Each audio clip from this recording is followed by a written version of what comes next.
yung chikability. Okay. Hello, Rias number 9, dulot ka na. So isa lang, buksan natin. At ang number mo, question number 10.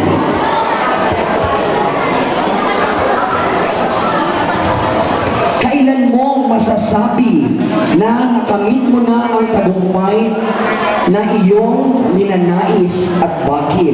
Again, kailan mo masasabi na nakamit mo na ang tagumpay na iyong ninanais at bakit?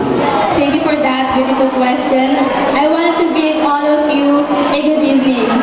Actually, I already achieved the victory when I got my diploma. Because my diploma is a proof that all the hardships of my parents are all worth it. That will be all. Thank you. Okay.